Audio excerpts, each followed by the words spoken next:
Le Point Bourse vous est présenté par Bourse Direct.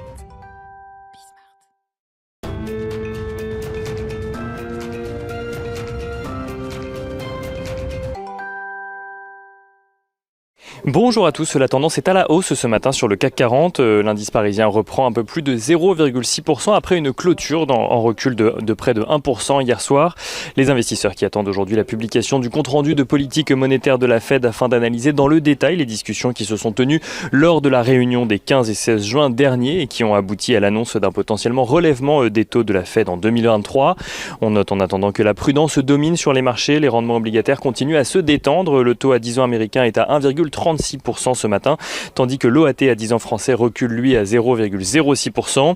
Les investisseurs qui ont également pu découvrir ce matin la production industrielle en Allemagne, production industrielle qui recule de 0,3% sur un mois en mai, un recul qui fait suite à la baisse de 0,3% également au mois d'avril en lien avec les tensions sur les chaînes d'approvisionnement, même si sur un an la production industrielle au mois de mai progresse de 17,3% mais reste pour le moment en dessous de son niveau d'avant la pandémie. En France, à présent, le déficit commercial se creuse de son côté au mois de mai. Il passe de 6,3 milliards d'euros à 6,8 milliards d'euros. Les importations comme les exportations ont légèrement reculé sur la période. Du côté des valeurs à suivre ce matin à la Bourse de Paris, on note que EDF revoit son objectif de bénéfice d'exploitation à la hausse pour 2021, à cause notamment d'une nouvelle estimation de production nucléaire en France. Veolia estime de son côté que le projet de la prise de contrôle de Suez devrait être mis en œuvre avant la fin de l'année.